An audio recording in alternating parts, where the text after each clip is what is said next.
A box contains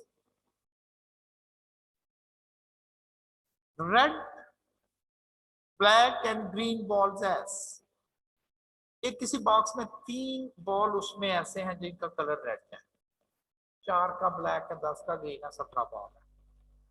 कहता है इन how many number of ways 2 balls can be selected। कहीं कोई मेंशन नहीं है कि जी कोई किसी तरतीब से आना हमारे लिए डिफरेंट है, ऐसा नहीं है। ठीक, अभी पढ़ा है when the selection order doesn't matter use the combination counting technique। कैसे? टोटल बॉल कितने हैं? 17। कितने सेलेक्ट करने हैं जी? 2। न्यूमेरिकली आप इसका आंसर ले लीजिएगा। मैंने न्यूमेरिकली नहीं लिखा हुआ, तो अब हमें पता है कि 17C2 17C और 2 136 कॉम्बिनेशन ऐसे बनते हैं जिनसे हम 2 बॉल सेलेक्ट करेंगे। एक दोनों रेड हो सकते हैं और R1 R2 भी हो सकता है, R1 R3 भी हो सकता है, R2 R3 भी हो सकता है। ये 3 ऐसे वेज हैं। बॉल तो उसमें 2 ही है ना, उसमें कोई कलर तो नहीं। हाँ, R1 और B1 एक कर लें, R1 और B2 कर लें, R1 B3 कर लें, R1 B4 कर लें और फिर इधर से R2 कर दें। बहुत सारे कितने? 136 बनाए बगैर गिन के लिख दिया हमने। 136 वेज हैं जिसमें आप 2 ब्लैक बॉल सेलेक्ट कर सकते हैं, 2 बॉल सेलेक्ट कर सकते हैं। तरतीब मैटर नहीं कर रहे।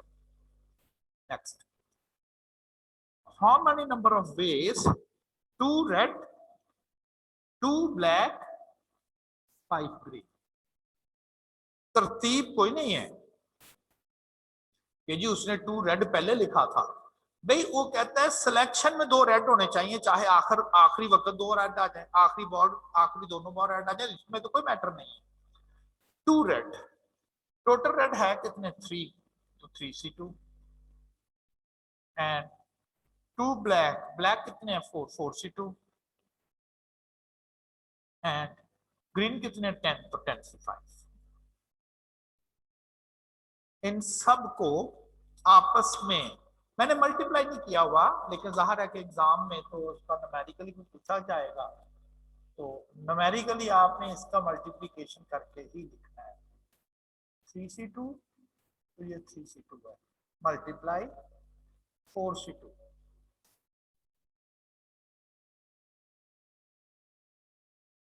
10C5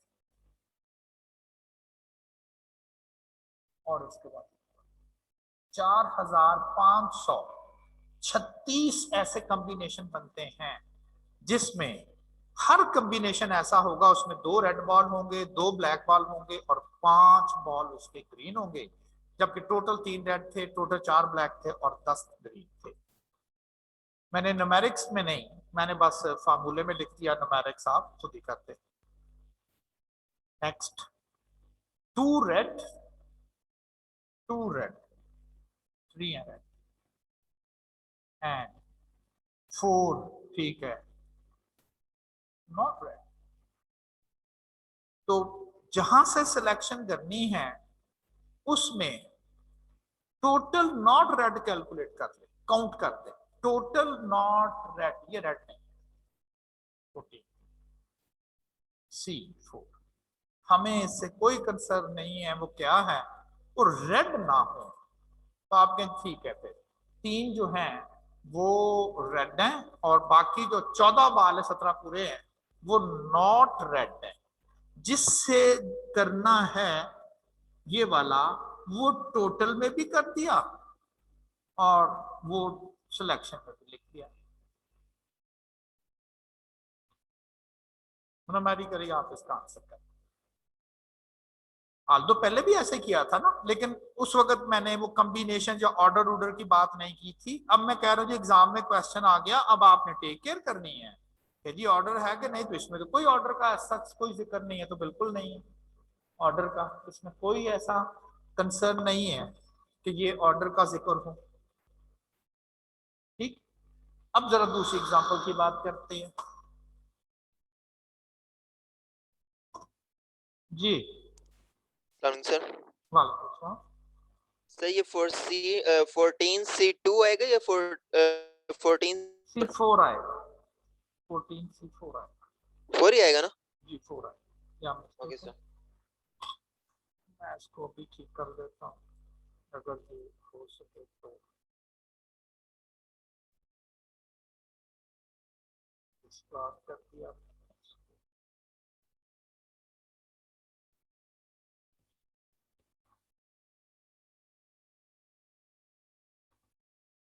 ये ना एक एक्चुअली मैथ का इक्वेशन एडिटर होता है, ये पावर पॉइंट में और वर्ड में ये अवेलेबल होता है। तो हम मैथमेटिकल इक्वेशन उसमें लिखते हैं। अब ठीक हो गया, 14 से 4 ठीक हो गया जी। अब जरा बिल्कुल इसके पैरेलल एक तो बात ये हो गई कि ऑर्डर डजंट मैटर, तो ये बात हो गई, ऑर्डर डजंट मैटर। एग्जाम में ज्यादातर इस किस्म का क्वेश्चन, ये बात दो, एक्चुअली ना मैंने दो दो सेपरेट चीजें आपसे करनी है डिस्कस। एक मैं इस वक्त कर रहा हूँ ये ऑर्डर मैटर कर रहा नहीं कर रहा। लिखते वक्त आप ये लिखते हैं 5 ग्रीन 2 ब्लैक और 2 रेड, इससे क्या फर्क पड़ेगा जी, ग्रीन पहले आया था तो ग्रीन होना चाहिए, वो पहले आ जाए बाद में आ जाए दूसरा। जैसे ना मैं क्लास से 2 स्टूडेंट बुलाऊं, यार एक बॉय आ जाए एक गर्ल आए, पहले गर्ल उठ के बाहर आ गई फिर बॉय उठ के बाद आ गई, तो बात तो एक ही है कि पहले कौन आया भाई, पहले कौन आया बाद में कौन आया, वो तो एक ही बात है ना। अब जरा देखिएगा कि फर्क है क्या। अ box contains red black and green ball, बिल्कुल ऐसे ही जैसे पहले था, कोई फर्क नहीं है, कोई फर्क नहीं है। फर्क क्या आता है, कहता है इसमें से 4 बॉल सेलेक्ट कर, 4 बॉल सेलेक्ट कर, और वो जो बॉल सेलेक्ट किए गए हैं, अब वो जो काउंटिंग पूछ रहा है ना उसमें पूछ रहा है। इधर क्या हो रहा था, इधर ये था कि ये बॉक्स है, वो कह रहा था इस बॉक्स में से 2 रेड बॉल निकलेगी, ये बताओ। इसमें कहता ये बॉक्स है जिसमें से 17 बॉल थे, कहता ये आप हाथ डाले और 4 बॉल बाहर निकाले। कहता ये जो 4 बॉल आपने बाहर निकाले इसमें 2 रेड होंगे, ये बताओ हो। फर्क आ गया ना। वो था बॉक्स में से, बॉक्स में से 8 डाला और 4 बॉल 2 रेड बॉल निकलेंगे, क्या कितने बेज हैं। कहता बॉक्स में से पहले 4 बॉल निकालो, वो जो 4 बॉल निकाले उसमें रेड कितने वो बताओ। जैसे मैं कहता हूं क्लास में से 2 स्टूडेंट मैंने सिलेक्ट करने, दोनों बॉयज होंगे, गिन के बताओ। फिर मैं कहता हूं क्लास में से मैंने पर्चियां निकालनी है 5 या 4, उन 4 पर्चियों में से 2 रेड बॉयज की पर्चियां होंगी, वो गिन के बताओ। तो फर्क हो गया ना। तो सिलेक्शन में बड़ा क्लियर पता चल रहा है, 4 बॉल्स आर सिलेक्टेड, जबकि यहां पर ये सेंटेंस तो नहीं है how many ways, how many ways, यहां ये सेंटेंस आ गया। कहता है 4 balls are selected from the box and how many number of ways, selection, जब आपने सेलेक्ट किए हुए चीजें उसमें 2 रेड होंगे, उनको गिन के बताओ। बिल्कुल ऐसे ही करना है, एक काम करना है, चार चार चार बॉल्स का जिक्र हो रहा है, 2 बॉल, 4 टोटल बॉल है, 2 रेड है।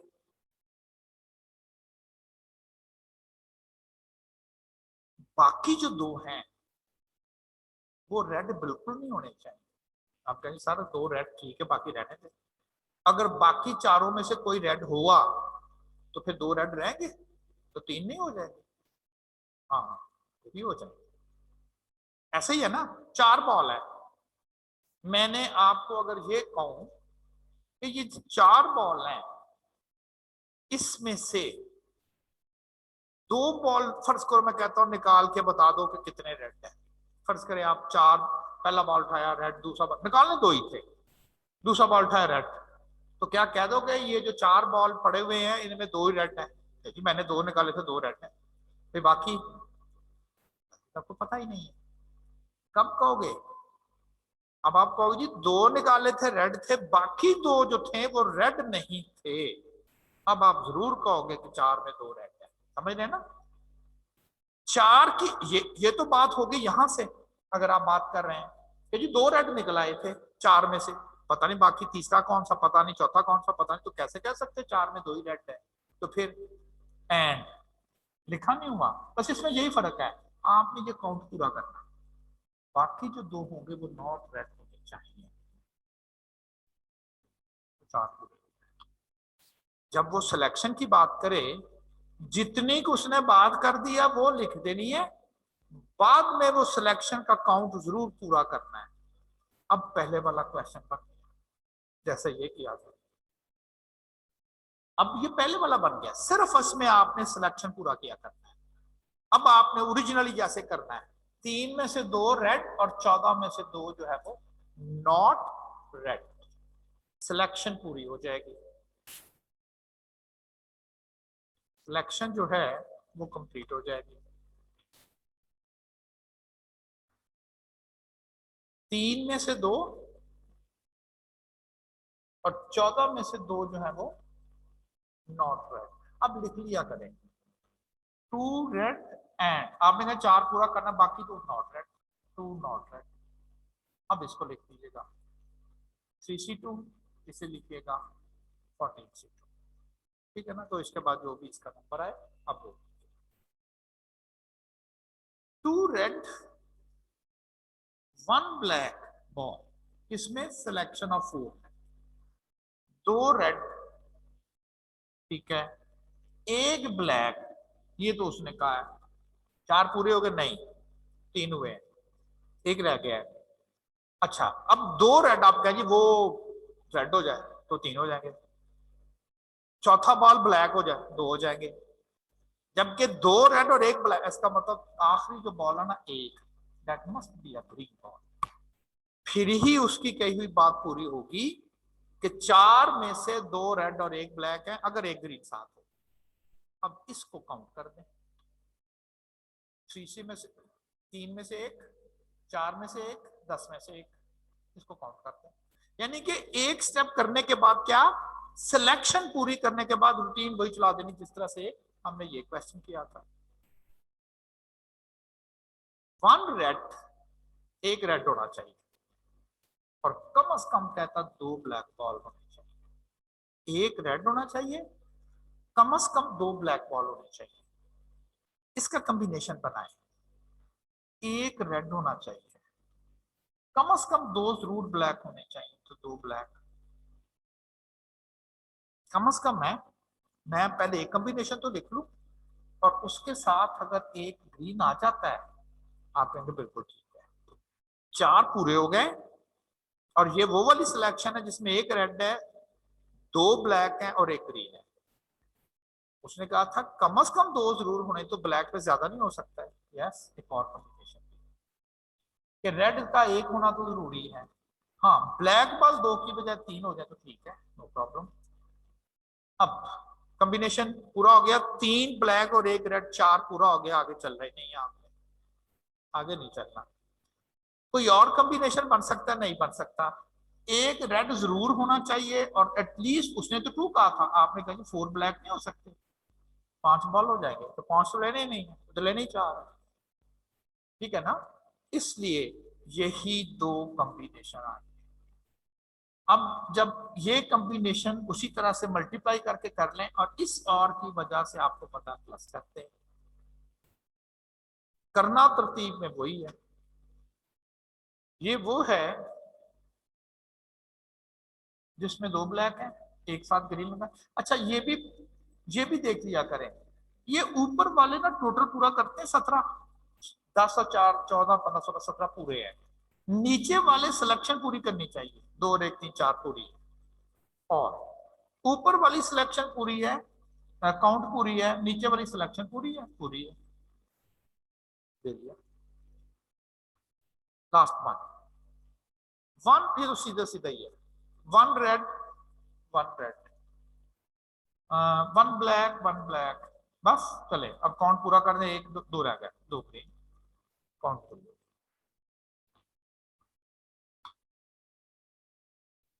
ज्यादा एग्जाम में काउंटिंग पे ये प्रॉब्लम आ रहा है। वो कहता जी इतने इतने पढ़े थे, उसमें से हमने इतने सेलेक्ट कर लिए, बताएं इस सिलेक्शन में ये चीजें हैं। ऑर्डर मैटर ही नहीं है हमारे लिए कि जी पहले पहले रेड बॉल ने आना है या पहले ग्रीन में आना है या पहले ब्लैक में आना, तो बिल्कुल ऐसा कोई चीज ही नहीं हमारे लिए।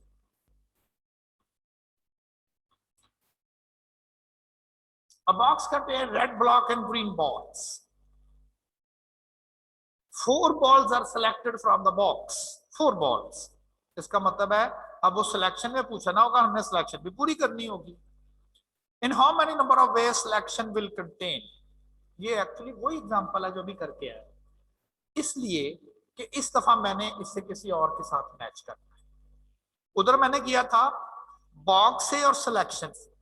अब आपको सिलेक्शन की समझ आ गई। जब वो सिलेक्शन में कहता है जो उसने कह दिया वो लिख दिया, जो बाकी बच गया वो खुद पूरा करना आपके ऊपर फर्ज हो गया। हाँ, सिलेक्शन पूरी करती, ये तो आपको पता है कि ये कैसे करना है।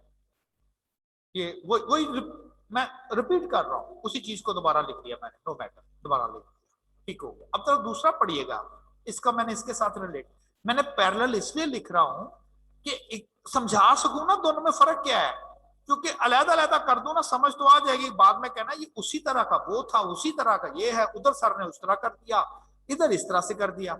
ये तरतीब समझा रहा हूं। पहले तरतीब समझाई इनको आपस में रख के कि जी देखिए यहां सिलेक्शन नहीं है और यहां सिलेक्शन मेंशन है, तो मैंने किसी और तरह से परफॉर्म किया। अब देखा जाए तो सिलेक्शन तो दोनों में 4 balls are selected, 4 balls are selected, तो अब इसकी इस चीज का फर्क है। इसमें तो मैंने उसी तरह से ही परफॉर्म किया, ठीक। अब वहां पर आइएगा, उसने 4 बॉल तो पूरे करने हैं, 4 balls are selected from the box. And how many number of ways of selecting? First red, तरतीब। ये नहीं कि रेड सिलेक्ट हो जाए, कहता पहला रेड आए, वो जो सिलेक्शन थी उसमें पहला बॉल रेड हो, दूसरा फिर ब्लैक हो, तीसरा और चौथा ये ग्रीन। इसको कैसे देखना है? Order matter. वरना अगर देखा जाए तो आप कहेंगे सिलेक्शन में एक रेड बनता है, 2 ब्लैक बनते हैं और 2 ग्रीन बनते हैं। हमने वो कॉम्बिनेशन से काउंट कर देना था, क्यों उसमें तरतीब नहीं थी, लेकिन यहाँ तो बड़ी क्लियर कट तरतीब बता रहा है कि इस तरतीब, ये तरतीब होनी चाहिए।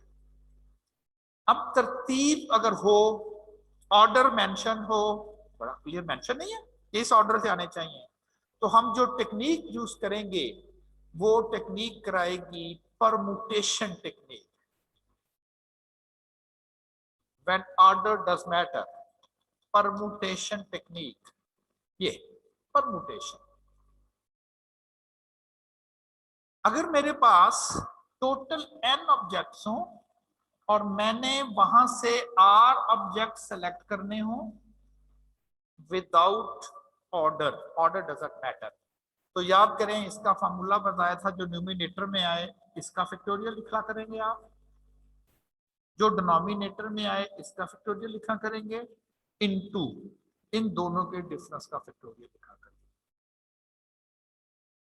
और आपको तो बहरहाल मैंने कैलकुलेटर से डायरेक्टली बताया है, तो आप इसको तो मैनुअल नहीं करते, आप तो डायरेक्टली इसको जो भी आंसर आता है आप इसे सॉल्व करते हैं।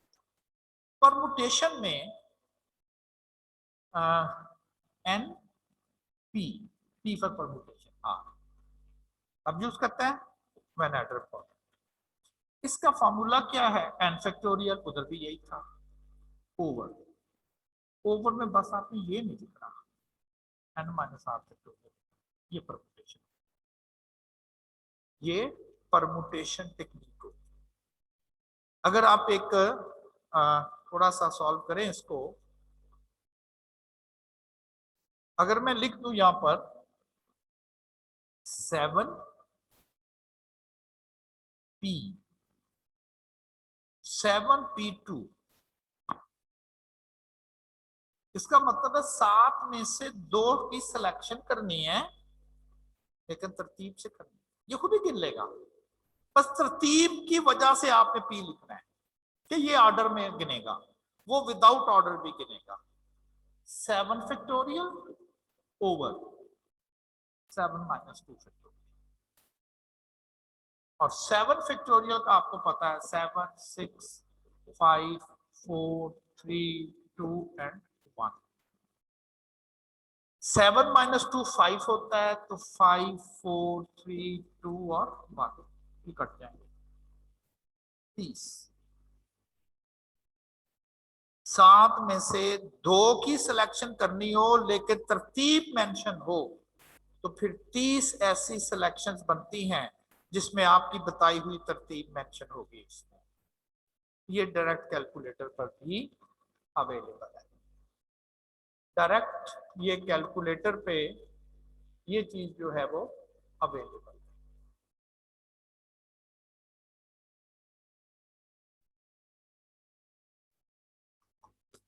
जी सर 42 आंसर आ रहा है मेरा तो।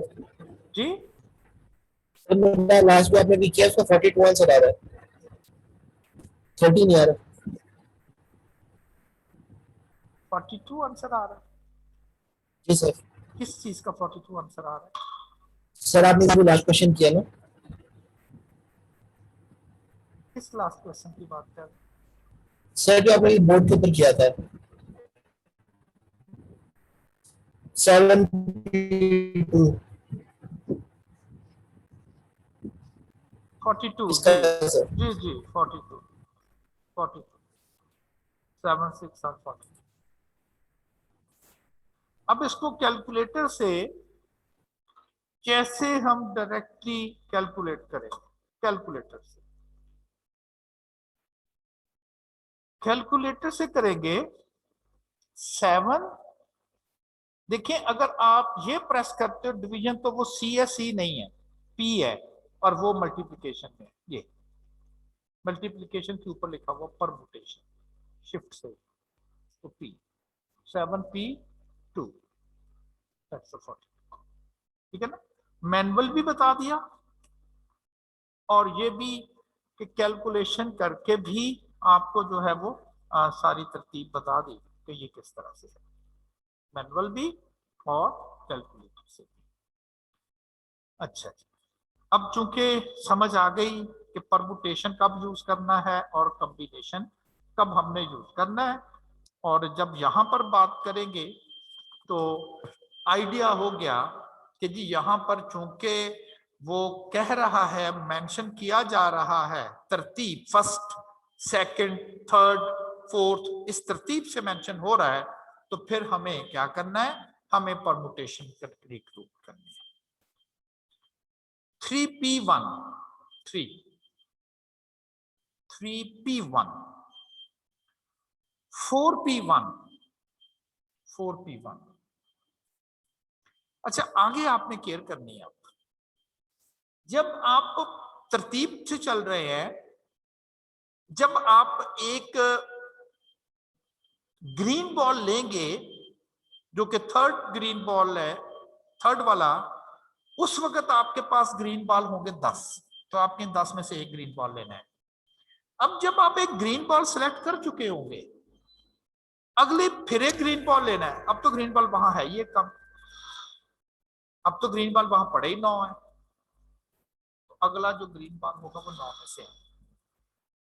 इसके बाद आप, मैंने मल्टीप्लाई नहीं किया, इसके बाद आप इसे मल्टीप्लाई करें।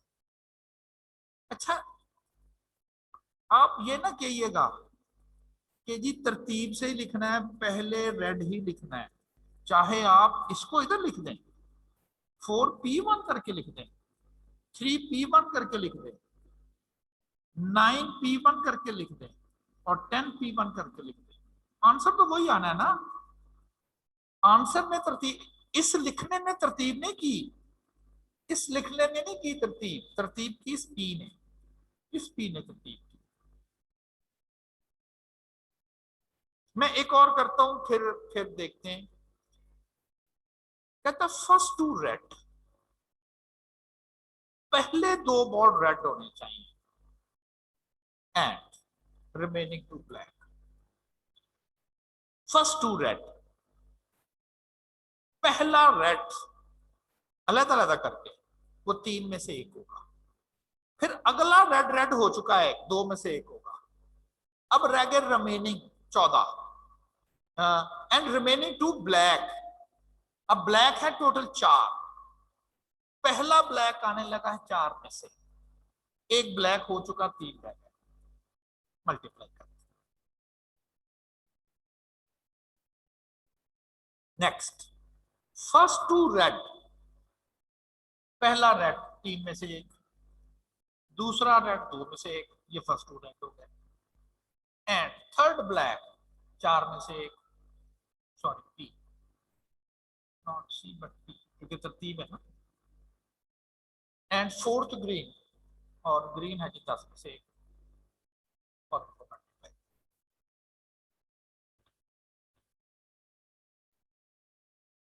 जी मेरा ख्याल है कि अब आपको कॉम्बिनेशन और परमुटेशन काउंटिंग बड़ी क्लियर हो गई कि जी तरतीब से आना हो तो कैसे करते हैं और तरतीब के बगैर हो तो किस तरह से किया जाता है। कॉम्बिनेशन और लफ्ज बोला मैंने, तरतीब इससे नहीं है कि ये आप तरतीब से लिख रहे हैं, इसमें तरतीब नहीं है।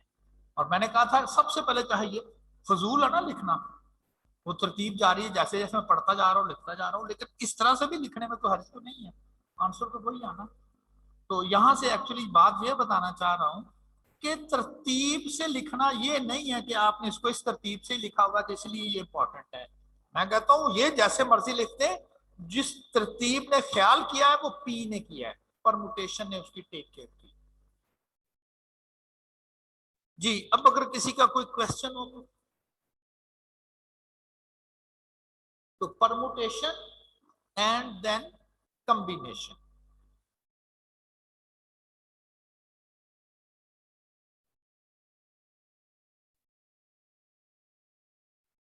एक क्वेश्चन मैंने करना है, सिर्फ एक, क्योंकि आज जो पढ़ा है ना इसको इंप्लीमेंट भी कर ले साथ, और कोशिश करें बाकी 3-4 क्वेश्चन इसी तरह से आप खुद भी करें।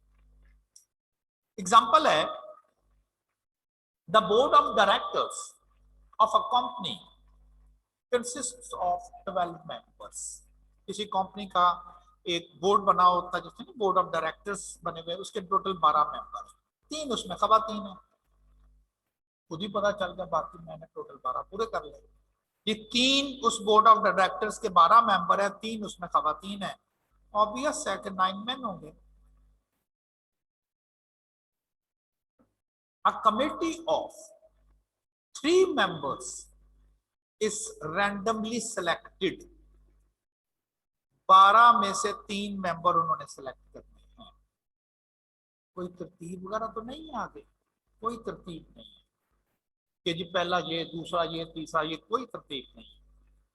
कहता है 12 में से 3 मेंबर्स की सिलेक्शन करनी है।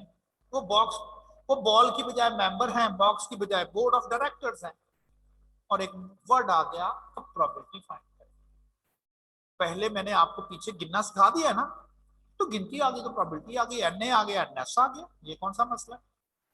What is the probability that, कहता जो 3 मेंबर सिलेक्ट किए हैं, क्या चांस है, क्या प्रोबेबिलिटी है, तीनों मेंबर्स, आल का मतलब तीनों मेंबर मैन होंगे। तो क्या तरतीब है, 12 लोग थे, उसमें मेल भी थे फीमेल भी थी, रैंडमली वहां से 3 पेपर सिप निकाल दी हमने।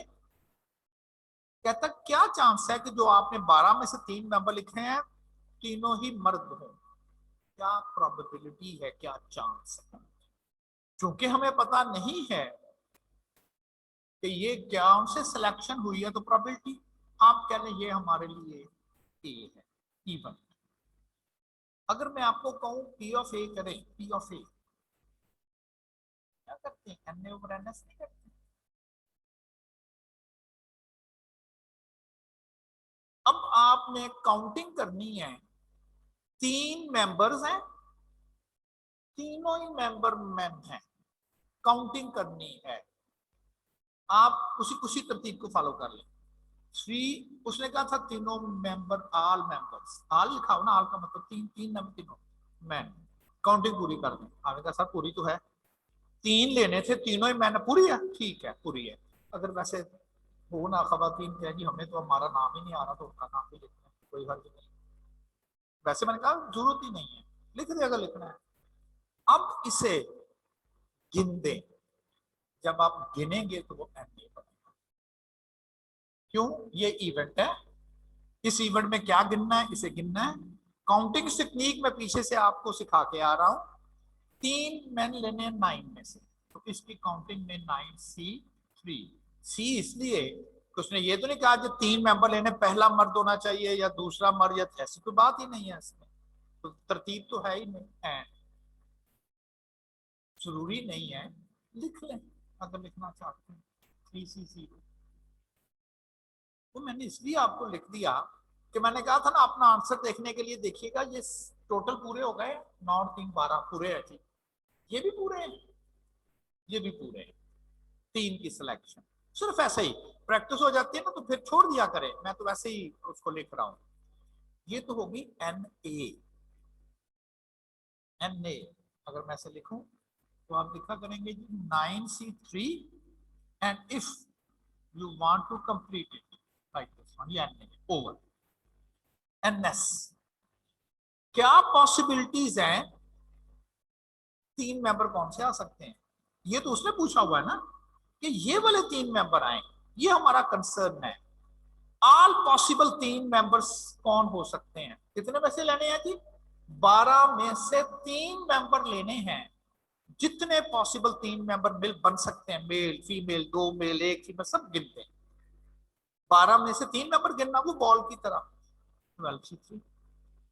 बस ये मैंने अलहदा इजाफा किया, अदरवाइज इसको अलहदा काउंट कर रहा था, इसको अलहदा काउंट कर रहा था। टोटल कितने मेंबर लेने, 3।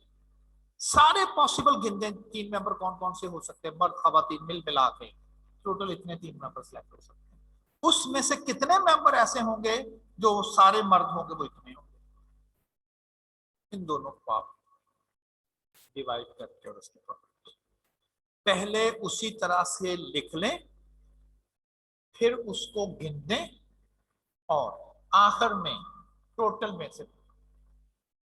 और एक और चेक, ये पूरे सिलेक्शन पूरी है, इधर भी देखें ये 12 पूरे हैं, सिलेक्शन पूरी है दोनों जगह। नेक्स्ट देखिएगा, एटलीस्ट कम से कम एक कमेटी मेंबर वुमेन होनी चाहिए, 3 में से 1 कम से कम। 2 वुमेन, कमेटी 3 की कैसे पूरी होगी, फिर एक मैन जरूर आएगा उसमें, 3 की पूरी हो जाएगी। सॉरी, 2 वुमेन, एटलीस्ट 1 का था ना उसने, चले 1 से स्टार्ट कर देते हैं क्योंकि उसने एटलीस्ट 1 का वर्ड था। एटलीस्ट 1 मेंबर वुमेन होनी चाहिए, एक वुमेन होनी चाहिए कमेटी 3 की पूरी करने के लिए, 2 मैन शामिल कर दें। एक और भी है, 2 वुमेन होनी चाहिए कमेटी पूरी करने के लिए, 1 मेंबर मैन कर दें, उसमें 3 पूरे हो गए। एक और भी तरतीब है, तीनों के तीनों वुमेन होनी चाहिए कमेटी पूरी करने के लिए, मैन की जरूरत ही नहीं। इन्हें काउंट करते हैं, इनको काउंट करते हैं। 1 वुमेन 2 मैन कमेटी 3 की पूरी, या 2 वुमेन 1 मैन, 2 क्यों कर रहा हूं, ऊपर लिखा हुआ एटलीस्ट 1,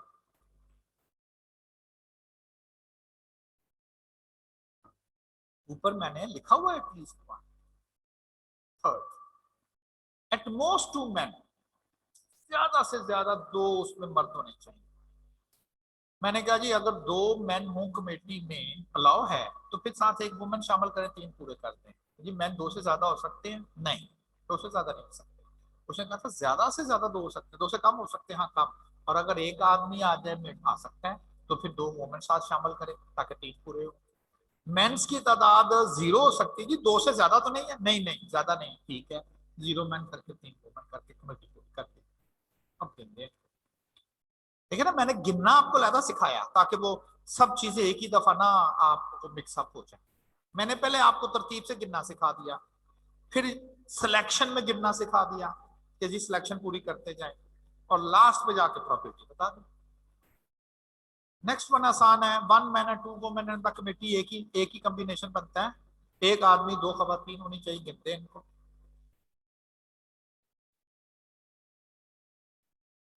ऑल कमेटी मेंबर, तमाम लोग सेम जेंडर होने चाहिए। तमाम कमेटी मेंबर कितने हैं? 3। सेम जेंडर, या तो तीनों मर्द या तीनों खवातीन। यस, यही मतलब बनता है इसका। या तो तीनों के तीनों मर्द, या जो है फिर तीनों के तीनों खवातीन। 3 वुमेन पूरे हो गए, या 3 मैन पूरे हो गए। दोनों दफा सेम जेंडर ही बनते हैं, तो गिनते हैं इनको। तो मैंने कह रहा ना, मैं जीरो ऐसे साथ लगाता हूं क्योंकि 9C0 या एनीथिंग, ये नहीं कि 9C, कोई भी पावर यहां जीरो आ जाए ना तो वो 1 नहीं।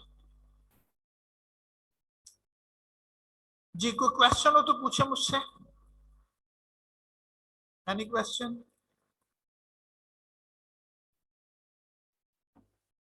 अच्छा, अब आपने, जी जी, सर ये टोटल की समझ नहीं आई जो हमने एनएस प्रोबेबिलिटी, किया। जी प्रोबेबिलिटी फाइंड करनी है ना। Yes sir. प्रोबेबिलिटी फाइंड करनी, प्रोबेबिलिटी फाइंड करनी है। आपको टोटल 12 मेंबर्स हैं, उन 12 मेंबर्स में से फर्ज करें, चले ऐसा करते, मैं इसको थोड़ा सा सिंप्लीफाई करके ये कह देता हूं कि हमारे पास जो जो तरतीब है उसमें कुछ बॉयज हैं और गर्ल्स, मे बी 2 बॉयज और 3 गर्ल्स, ऐसे करते हैं। फर्ज करें ऐसे कर लेते हैं, boy 1, boy 2, girl 1 and girl. मैं कहता हूं कि आपने, ये 4 टोटल लोग हैं क्लास में, आपने 2 मेंबर सेलेक्ट करने, 2 मेंबर्स, पॉसिबली 2 मेंबर जो सिलेक्ट आप करेंगे कौन कौन से हो सकते हैं, मैं वो सारे लिखने लगा हूं जो 2 मेंबर हो सकते हैं।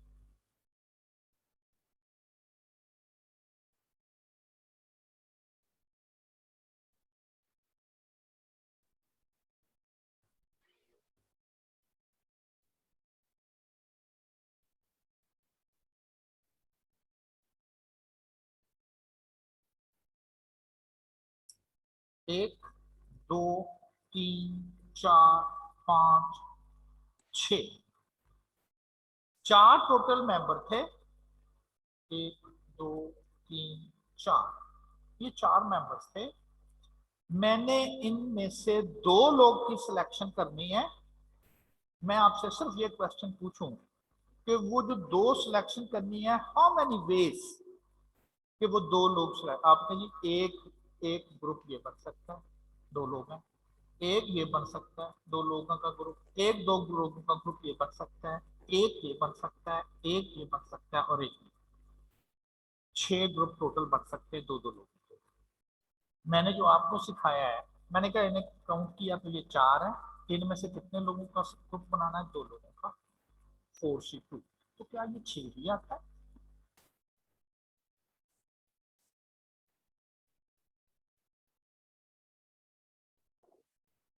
जी 6 ही आता है। आपने कहना है कि जी अगर 4 में से 2 लोगों की सिलेक्शन करनी है तो ये टोटल 6 ग्रुप बनते हैं। उसने आपको क्वेश्चन ये कर दिया, यानी कि क्वेश्चन ये कर दिया, फाइंड प्रोबेबिलिटी दैट, 2 लोग सेलेक्ट करने थे, बोथ, बोथ, हाँ, या 2 लोग सिलेक्ट करने थे, 2 लोग सिलेक्ट करने थे। Find the probability that 1 is male and 1 female. इसका कहते क्या चांस है? ये फर्ज करें आपका इवेंट है। अब आपने क्या करना है, वो ग्रुप काउंट करने हैं जिनमें एक मेल और एक फीमेल जरूर हो। ये ग्रुप, इसमें एक मेल और एक फीमेल है। ये ग्रुप, इसमें एक मेल और एक फीमेल। और B2G2G ये ग्रुप, इसमें एक मेल और एक फीमेल। अब इसे काउंट करें 1 2 3 4, ये फर्ज करें आपका इवेंट है ए। तो मैं अगर आपको ये कहूँ कि 2 लोगों के ग्रुप्स जिसमें एक और मेल और एक फीमेल हो, कितने हैं? आपने कहना 4। टोटल ग्रुप्स 2 लोगों के बनते कितने हैं? 6। क्या चांस है? प्रोबेबिलिटी का वर्ड आ गया। चले, मैंने कोई आपको बताया, मैंने कहा पहले सारे ग्रुप 2 2 लोगों के बना ले, फिर करिए।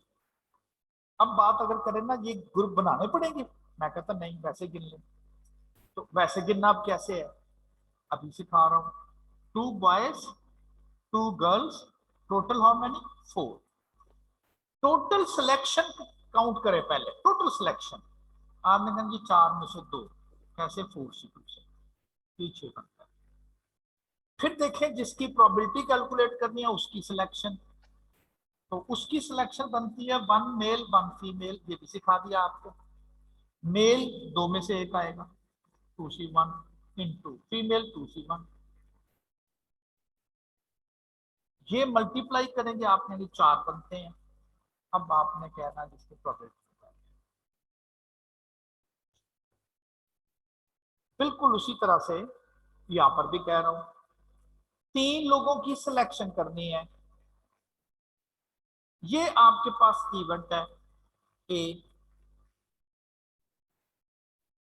3 लोगों की सिलेक्शन करनी है। आप समझ लें पहले 3 लोगों की कमेटियां जितनी बन सकती थी सारी गिनी, इसमें 2 मर्द 1 खवातीन हो, तीनों खवातीन हो सकती हैं, तीनों मर्द हो सकते हैं, 2 खवातीन 1 मर्द हो सकते हैं। आपने कहा कैसे बना के? नहीं, आपको फार्मूला बताया क्या? टोटल कमेटियां काउंट करें जो कि 12 में से 3 लोगों की आ सकती हैं, इसे एनएस कह रहा हूं। टोटल कमेटियां 3 लोगों की, 12 में से 3। फिर कह रहा हूं वो कमेटियां काउंट करें जिसमें ये चीज हो, 3 मेल हो। इसकी काउंट, इसे ए कह दिया ना मैंने, इसे ए कह दिया। अब आपने एन ए काउंट करना है। 3 मेंबर मैन होने चाहिए, 9C3। काउंटिंग पूरी होगी है? वैसे तो पूरी होगी है, लेकिन लिखना हो तो 3C0 लिखते। अब क्या करें? प्रोबेबिलिटी फाइंड करें, एन ए।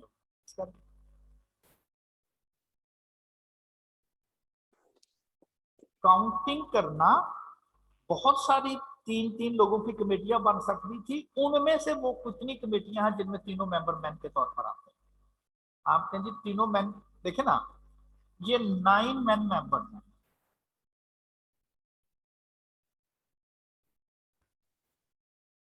अगर किसी कमेटी में ये 3 लोग आ जाएं, तो क्या ये तीनों कह नहीं सकते all of same gender, all mens है? ये कमेटी में कितने मैन? कि सारे मैन ही हैं। इस तरह से कितनी बनेगी? बहुत ज्यादा बनेगी फिर तो, ठीक है ना? वो कैसे गिननी है? वो आप इसकी बजाय 9C सारी गिन देगा वो। हाँ जी, वो क्लियर आपको?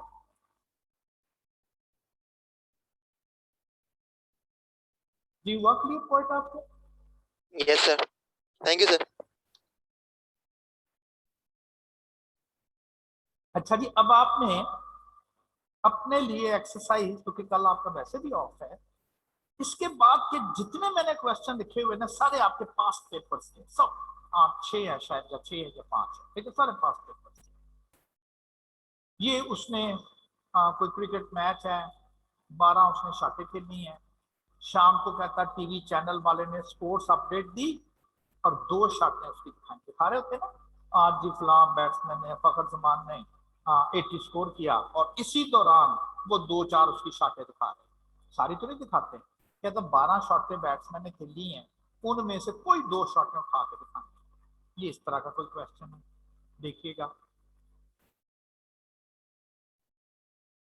फिर कुछ पॉजिटिव नेगेटिव नंबर पड़े हुए, 14 है टोटल।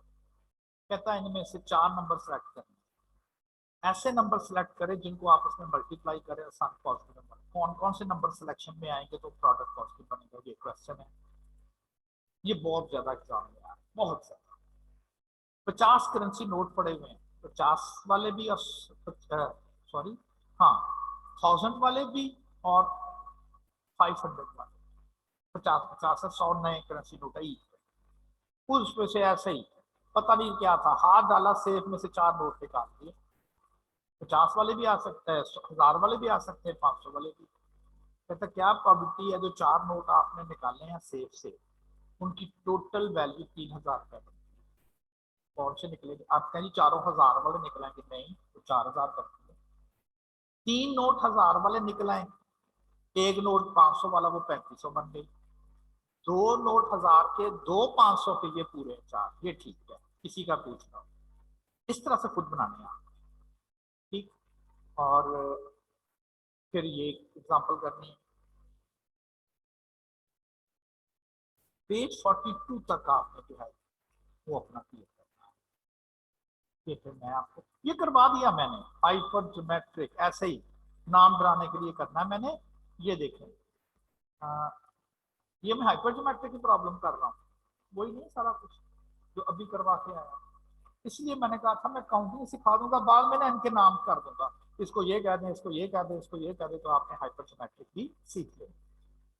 एक्चुअली होता बताऊँ क्या है, पहले दिन से ही कोई एक बड़ी औखी सी चीज है ना, वो देखो तो बंदा परेशान हो जाता है। मैं आपको बिल्कुल एक एक तरतीब बताता हूँ, और बड़ी मजे की बात है कि इलेक्शन ड्यूटी हमारी लग गई,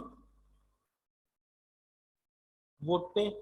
मैं भी वहां एक स्टेशन पे चला गया, बाकी जैसे टीचरों की लगती है मेरी भी लग गई। अच्छा, हमें वो कैश भी दे देते हैं, अपने अमला जो होता है ना हमारे साथ जो काम करता है, उसको उसको बिल्कुल पैसे मिलते हैं ना, सारा सारा देखो उधर बैठता है। वो क्या करते हैं, मैं जैसे अपने स्टेशन का मैं प्रिजाइडिंग ऑफिसर था, यानी कि हेड था। होते ना आप वोट डालने जाते हैं तो वहां एक अमला आता है, तो उसका एक हेड भी होता है। मैं अपने अमले का हेड था, और मुझे ही उन्होंने सारे गिन के कि जी इतने लोग आपके पास हैं, और इस तरह से 600-700 रुपए आपने देना है, मल्टीप्लाई दिस वन, ये ले जी आपको मैंने हमने 8500 रुपया पकड़ा दिया है, आपने उनको ना पेमेंट कर दिया। और पेमेंट करने के बाद वो बकायदा एक पेज के ऊपर लिखना है कि जी फला बंदा इतनी पेमेंट, और आगे रिसीट जिसे कहते हैं, तो उसके सिग्नेचर होने चाहिए। जी हमें कहा गया था, तो जो इस चीज का प्रूफ होता है कि जी मैंने पेमेंट कर दी है। मैं पेमेंट ही ना करूं, वो बंदा बाद में इलेक्शन कमीशन चला जाए, वो कहते हैं जी फलान जो शख्स आया तो उसने हमें पैसे नहीं दिए, तो मुझसे पूछेंगे भी हमने आपको 7500 रुपया दिया था, तो आपने क्यों नहीं पे किया? तो मैं कहूँगा आप देखें, जब मैं रिजल्ट आपको जमा कराने आया था, तो मैंने वो पेमेंट की रसीद नहीं जमा कराई, उसके ऊपर शख्स के साइन होंगे, तो वो क्लेम झूठा हो जाएगा। तो ये जरूरी था। तो इलेक्शन डे में जब हम रिजल्ट जमा कराने आते हैं, तो हमने 2 चीजें एक्चुअली जमा करानी होती है। 2 क्या? एक तो उसका वोटिंग रिजल्ट कि जी इतने वोट इस कैंडिडेट को इतने से, और जो दूसरी चीज हमने जमा करानी होती है सेकंड, वो होती है वो रसीद जिस पर हमने अपने अमले को, रिसेंटली हम क्या पढ़ रहे हैं, एक मैथमेटिकल टेक्निक पढ़ रहे हैं, और इस मैथमेटिकल टेक्निक को हम कहते हैं लीनियर प्रोग्रामिंग। अच्छा, ये ना आपका आपके आपके कोर्स में ये सिर्फ और सिर्फ एक टॉपिक समझ ले, छोटा सा एक टॉपिक है जिसका नाम है लीनियर प्रोग्रामिंग। ये यूनिवर्सिटी लेवल्स पर भी पढ़ाया जाता है, और वो पूरा कोर्स है, उसका नाम है ऑपरेशंस रिसर्च।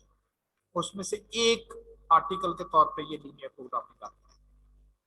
वो जो ऑपरेशन रिसर्च का सब्जेक्ट है, वो कोई एक स्पेसिफिक डिपार्टमेंट नहीं पढ़ता उसको।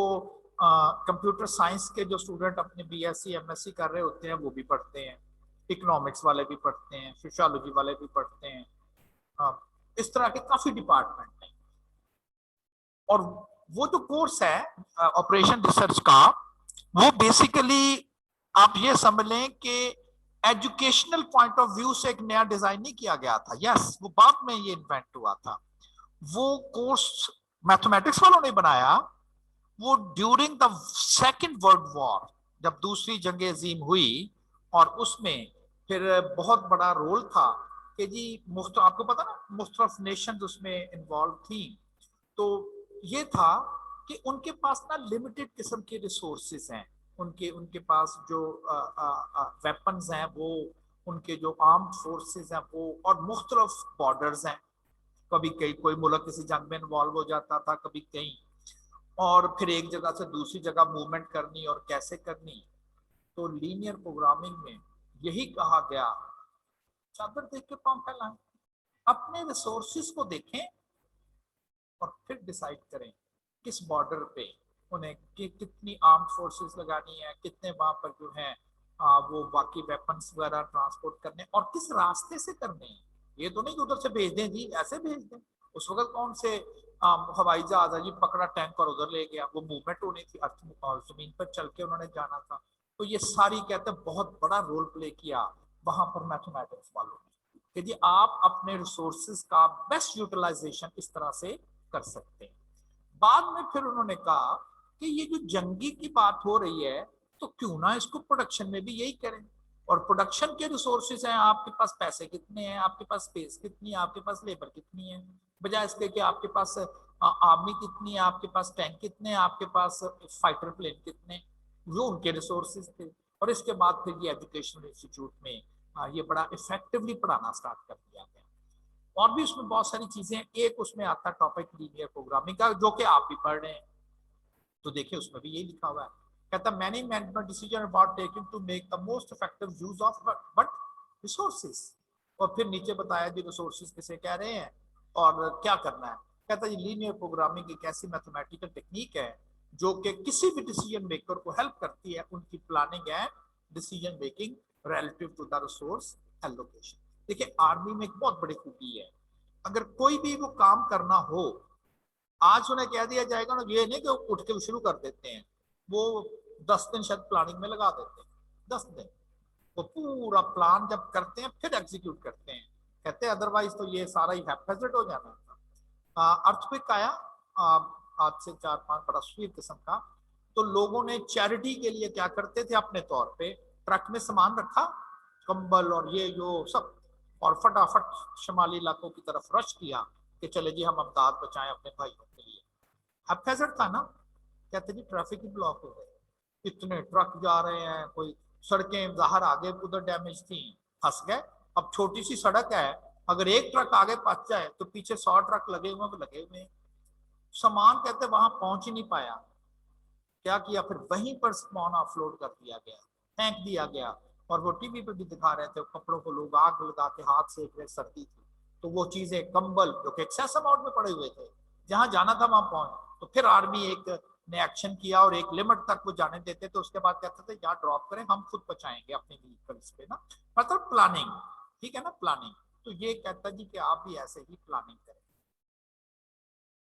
ये मैंने फिर थोड़ा सा आपको किया और जेन में मैंने आपको ये कहा कि जी प्लानिंग करनी है, आपने रिसोर्सेज को देखना है, जिसमें मैंने कह दिया था अपनी चादर देखें। ठीक, किस डायरेक्शन पे डिसीजन करें कि आप मैक्सिमम अपने उस रिसोर्सेज से बेनिफिट ले सकते हैं, ये दो चीजें।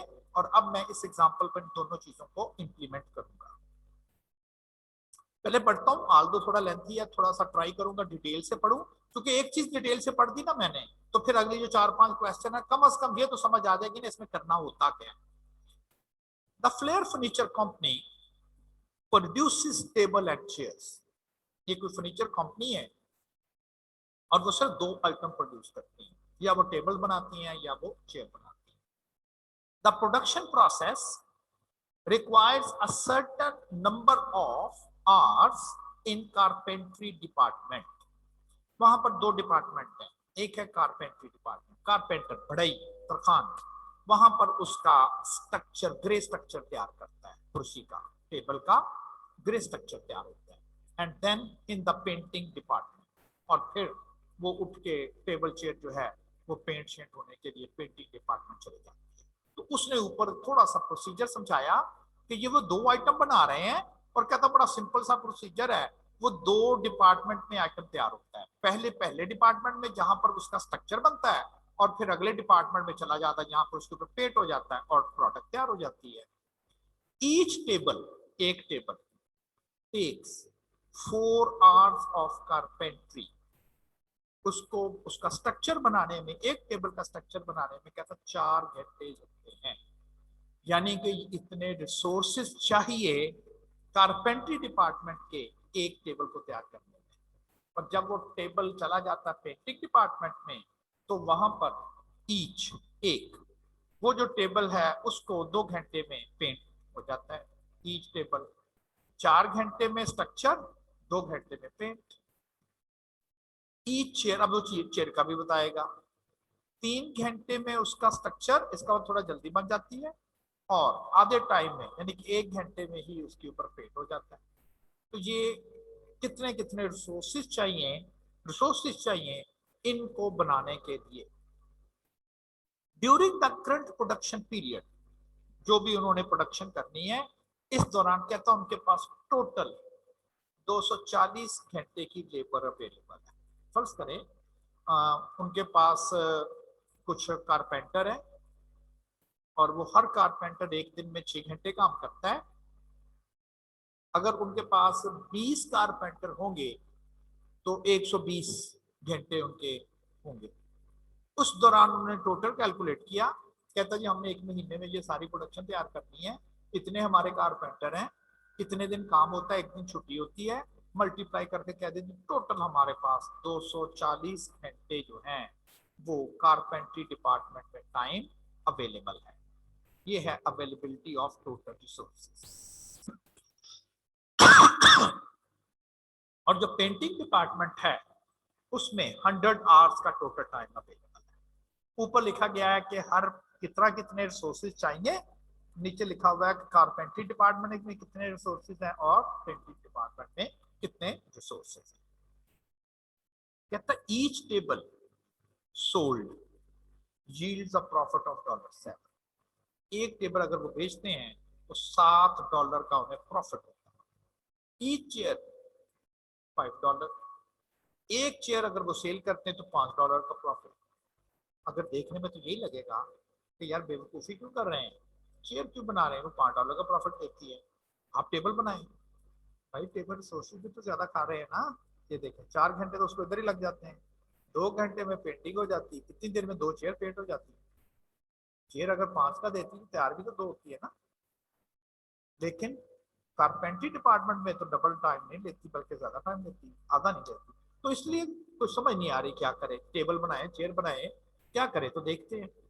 कहता है फ्लियर फर्नीचर प्रॉब्लम, उनका क्या मसला क्या है, is to determine the best possible combination of table and chairs to manufacture combination, मतलब कितने वो और कितने वो बनाए, किस लिए, in order to reach the maximum profit. ये उनका ऑब्जेक्टिव है, पढ़ा था ना कल, ये है उनका ऑब्जेक्टिव। ये डिसीजन करना how many table and chairs, क्या कोई रिस्ट्रिक्शन है, बिल्कुल है जी, क्यों नहीं है, इतने घंटे तुम यहाँ यूज कर सकते हो, इतने घंटे यहाँ। ये कैसे बनाना है, ये वैसे बनाया हुआ है, ठीक है ना, लेकिन चले आपकी एक दोबारा प्रैक्टिस हो जाए। कहता है develop the LP problem, linear programming problem बनाएं, यानी कि बताएं क्या डिसीजन करना है, क्या ऑब्जेक्टिव है, क्या लिमिटेशन है, कहता फिर सॉल्व करके आंसर भी दें। हाँ, ये चीज सिर्फ रह गई थी कि फाइनल आंसर हमने कैसे बताना है, कि भाई तुम इतने टेबल बनाओ, इतनी चेयर बनाओ, तुम अपनी चादर के अंदर रहोगे यानी कि विद इन रिसोर्सेज रहोगे, और अपना मैक्सिमम टारगेट जो है वो भी अचीव कर पाओगे। ये एक्चुअली चीजें जो है वो एक्सप्लेन करते हैं। कहता है develop the LP problem and then solve that problem, ये काम करता है। चले पहले तो हमें 3 कंपोनेंट में डिसीजन वेरिएबल्स देखें। ये वही चीज है, मैंने जरा इसको समराइज करके एक ही पेज पे ले आया हूं, अदरवाइज पिछली सारी वही है।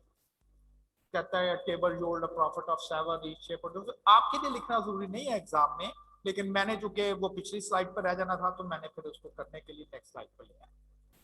अच्छा, प्रॉब्लम बड़ा सिंपल हो जाना है, जैसे कि प्रॉब्लम पढ़ के डेटा नहीं लिखते आप कि जी अच्छा इसमें ये चीजें ज्यादा, ये लिख ले फिर इसका बनाते हैं। अगर आप ये ठीक तरह से ये एक टेबल बनाने में कामयाब हो गया ना ये बात, तो जो तीनों स्टेप्स हैं कौन कौन से, डिसीजन वेरिएबल, कंस्ट्रेंट और एक ऑब्जेक्टिव फंक्शन भी होगा। ये ऑब्जेक्टिव फंक्शन ओ एफ, तीन ही थे ना, डिसीजन वेरिएबल, ऑब्जेक्टिव फंक्शन और कंस्ट्रेंट। प्रॉब्लम डेवलप होना आसान है। अब टेबल बनाने के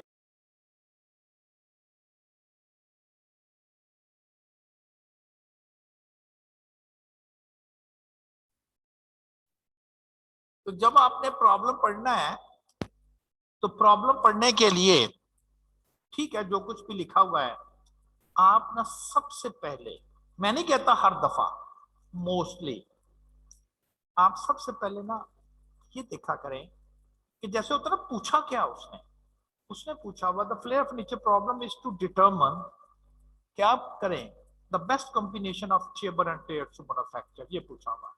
जैसे नहीं होता अननोन क्या है, बस उसी डिसीजन वेरिएबल कहते हैं। एक है, दो है, तीन है, चार है, क्या है? तो यहां पर अननोन है how many tables and how many chairs to manufacture, ये है अननोन वेरिएबल्स।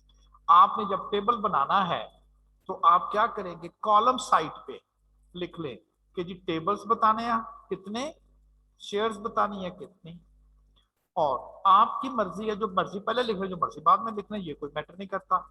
एक का नाम एक्स कर दें टेबल का और एक का नाम वाई कर दें, ठीक। टेबल पहले बना लेते हैं ना, फिर उसमें से सारी चीजें मैं आपको बता दूंगा।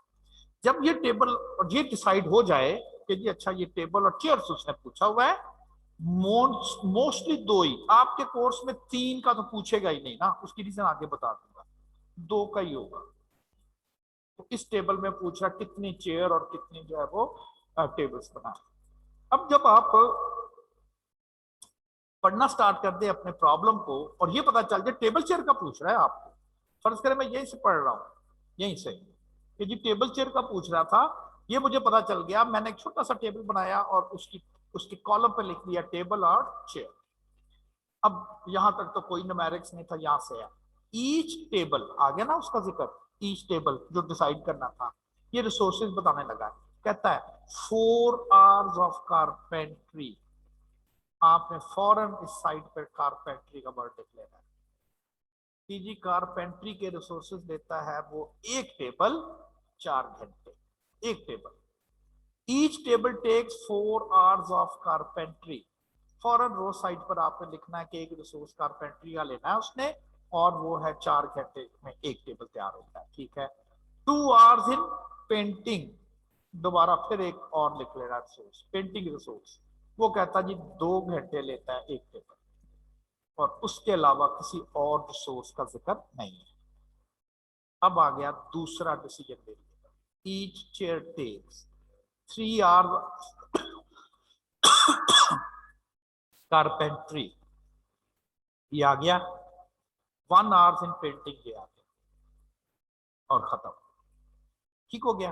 हो सकता तीसरा रिसोर्स भी होता लेकिन इसमें नहीं है।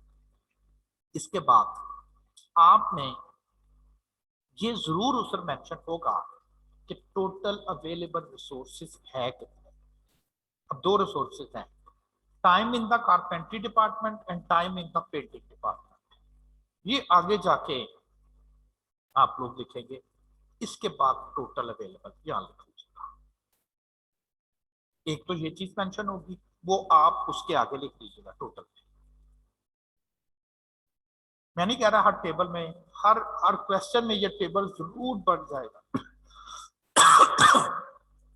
मोस्टली बन जाता है। और जो डिसीजन वेरिएबल जिसका मैंने नाम दिया था उसके सामने चूंकि ये प्रॉफिट की बात हो रही है तो 1 यूनिट का प्रॉफिट वो जरूर लिखेगा, वो भी लिखेगा। ये टेबल आपका तैयार हो गया।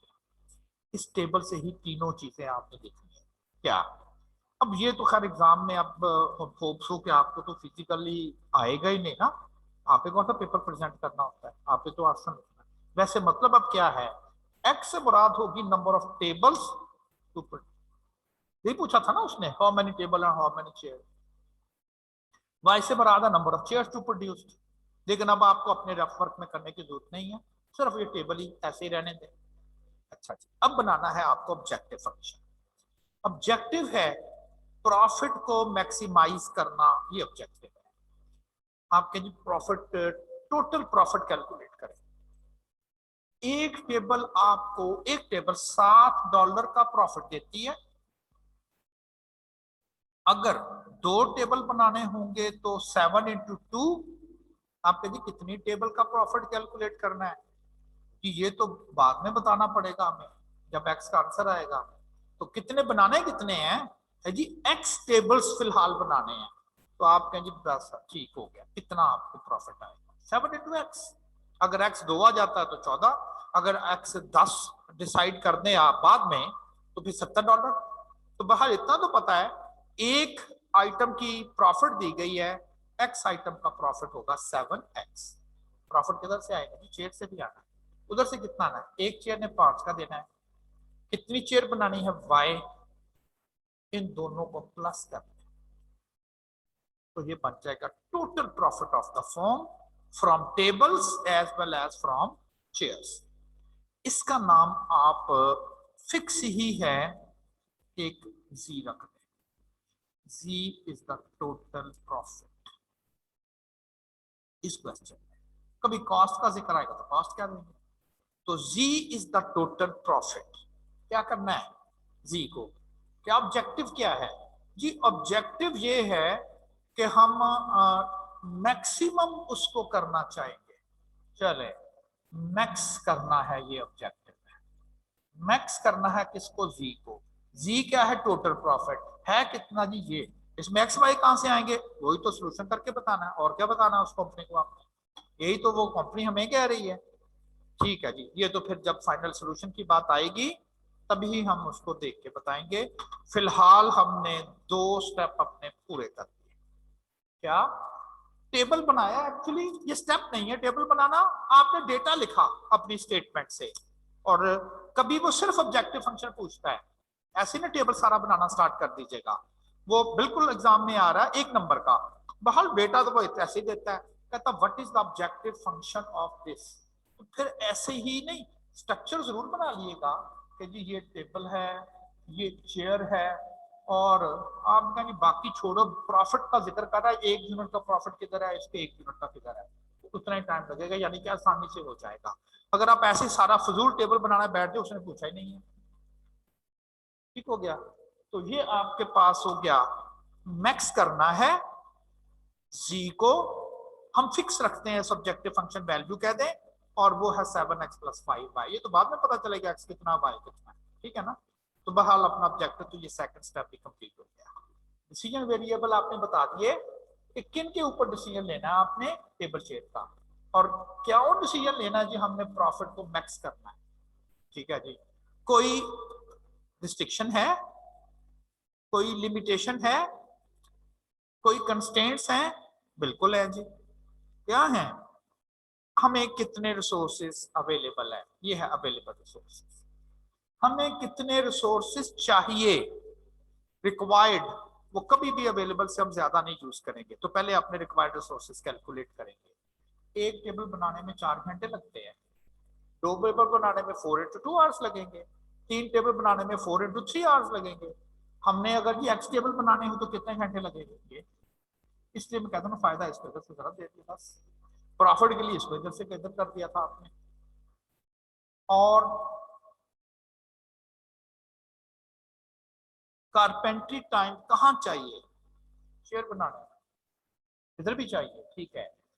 1 घंटे, एक चेयर बनती है 3 घंटे में, बाय चेयर के लिए कितने घंटे चाहिए कारपेंट्री डिपार्टमेंट के? इतने घंटे हमें कारपेंट्री डिपार्टमेंट में चेयर के लिए चाहिए, इतने टेबल के लिए। ये कारपेंट्री डिपार्टमेंट का हमें टोटल टाइम हमें चाहिए। अच्छा, अब देखिए कितना अवेलेबल है, 240 घंटे। तो जो रिक्वायर्ड टाइम है वो अवेलेबल टाइम से बढ़ सकता है? कभी भी नहीं। तो फिर कितने ऐसे लिखें इनइक्वालिटी बना के? भाई वो आपके पास है required time in carpentry department, वो है अवेलेबल टाइम। तो अवेलेबल टाइम से रिक्वायर्ड टाइम बढ़ तो नहीं सकता। जितना अवेलेबल है 240, हाँ कर ले यूज अगर आप पूरा कर सकते हो, लेकिन कभी भी आप उससे बढ़ोगे नहीं कम से कम, ऐसे ही है ना? एक कंसेप्ट बन गया। दूसरा भी अब आसान है, पेंटिंग डिपार्टमेंट में इतना टाइम चाहिए, कितना है जी? 100 घंटे से ज्यादा नहीं आप जाओगे, ठीक है। इसके अलावा और कोई कंसेप्ट नहीं है, एक अपनी मर्जी से जरूर लिखना है। क्या कि जी जब हम सोल्यूशन करने जाएंगे, कोई भी ऐसा सोल्यूशन नहीं देंगे हम जिसमें एक्स या वाई नेगेटिव आ जाए। नेगेटिव टेबल ये करते नहीं आप, वैसे एक्स का आंसर फाइंड करें क्वाड्रेटिक इक्वेशन में, तो आप कहते हैं एक पॉजिटिव आ गया एक नेगेटिव आ गया, ठीक है दोनों ही आंसर है। लेकिन अगर x को आपने नंबर ऑफ टेबल लिखा हुआ हो, क्वाड्रेटिक इक्वेशन बन के सॉल्व करे, तो आप क्या नेगेटिव वाला काट दें, पॉजिटिव वाला रहने दें। तो हम पहले ही रिस्ट्रिक्शन लगा देते हैं। हम कहते हैं जी बाद में जो हमने कहना ये रहने दें, तो हम कहेंगे हमारे लिए एक्सेप्टेबल आंसर सिर्फ और सिर्फ वो होंगे जहां हाँ एक्स वाई 0 हो जाए। 0 का मतलब टेबल ना बनाए, ये तो लॉजिकल है, लेकिन नेगेटिव तो नहीं ना लॉजिकल। हम कहते हैं कि एलपी प्रॉब्लम पूरा हो। Carpentry constraint. This one is the painting constraint. To obtain a meaningful solution. तो कोई मतलब तो हो, कहता है ये नॉन नेगेटिव कंस्ट्रेंट, ये जरूर लिखा जाएगा, क्योंकि जो भी डिसीजन करेंगे नेगेटिव का तो कंसर्न ही नहीं ना होगा। तो हम इसे कहते हैं ये नॉन नेगेटिव कंस्ट्रेंट है, नॉन नेगेटिव। एक बात बड़ी क्लियर है, इस प्रॉब्लम में 2 डिसीजन वेरिएबल्स हैं और बाय चांस 2 कंस्ट्रेंट भी हैं। इनका नंबर का जरूरी होना, सॉल्यूशन के लिए इनका बराबर होना जरूरी नहीं है। इक्वेशन में जरूर था कि जी अगर 2 अननोन के आंसर लेने तो 2 ही इक्वेशन चाहिए, 3 है तो 3 चाहिए, 1 है तो 1 चाहिए। यहाँ ये एग्जाम में भी आता है कि जी नंबर ऑफ कंस्ट्रेंट्स या number of inequality must equal to the number of decision variable in a programming, not true. ठीक है ना, तो वो कोई जरूरी नहीं है। आपका लीनियर प्रोग्रामिंग प्रॉब्लम तैयार हो गया, डेवलपमेंट हो गई। एग्जाम में तीनों क्वेश्चन अलग अलग से एक एक नंबर के भी आ जाते हैं। बहरहाल वो क्वेश्चन पूरा लिखता है, उसने उसके सेगमेंट बना दिए। एक क्वेश्चन लिखता है what are the decision variables of this question, नीचे लिख देता है कारपेंट्री आर्ट्स। क्या ये डिसाइड करना, ये हमारा डिसीजन करना इस फैक्ट्री ने कि कितने कारपेंट्री आर्ट्स यूज बनाने हैं, ये तो नहीं, उसने तो डिसाइड करना लिखा हुआ है, ये उसने डिसाइड करना टेबल और चेयर कितनी बनानी है। तो ऑब्जेक्टिव फंक्शन डिसीजन वेरिएबल पूछ लेता है। बहुत दफा ऐसा हुआ सिर्फ ऑब्जेक्टिव फंक्शन पूछता है, ठीक, और क्या लिख देता है ऑब्जेक्टिव फंक्शन में, कभी ये लिख देता है ऐसे करके कुछ, भाई ये ऑब्जेक्टिव फंक्शन नहीं है, ये तो कंस्ट्रेंट की लिमिट है। ऑब्जेक्टिव उसने हमने पढ़ा, पता चला प्रॉफिट की बात हो रही है, तो जो यूनिट प्रॉफिट है उससे ऑब्जेक्टिव फंक्शन बनना है ना, तो सिर्फ इतने प्रॉब्लम पूछ लेता है। और कभी वो कहता है वन ऑफ द कंस्ट्रेंट, इसका मतलब ज्यादा भी होंगे कहीं, one of the constraint of the above problem is, और वो 3-4 ऑप्शन ए में लिख देता है, एक जगह ये लिख देता है।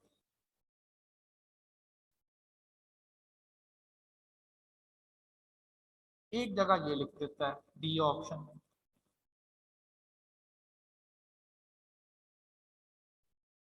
फिर इसी तरह से कुछ सी ऑप्शन में लिख देगा।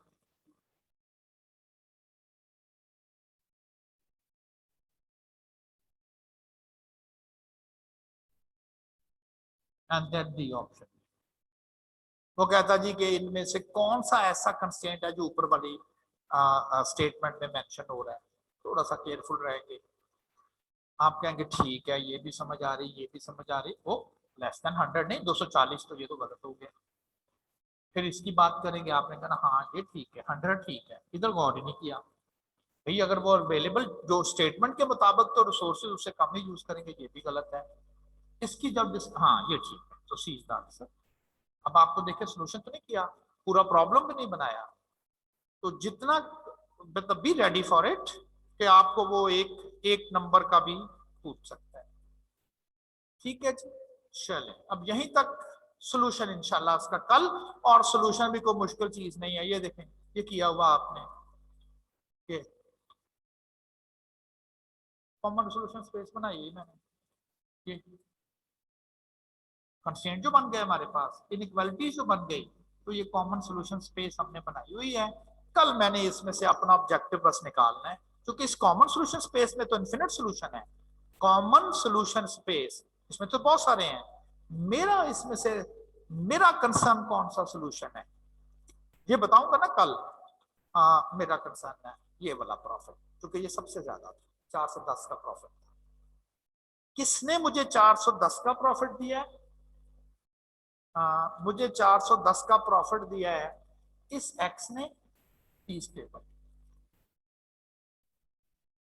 इस वाई ने 40 चेयर, कि भाई चलो भाई 30 टेबल बना लो, 40 चेयर बना लो, कारपेंट्री डिपार्टमेंट में जितना अवेलेबल तुम्हारे रिसोर्स है उसके अंदर ही रहोगे, पेंटिंग डिपार्टमेंट में जितने टाइम है उसके अंदर रहोगे, मैक्सिमम प्रॉफिट भी तुम्हें मिलेगा कितना, 410 मिलेगा।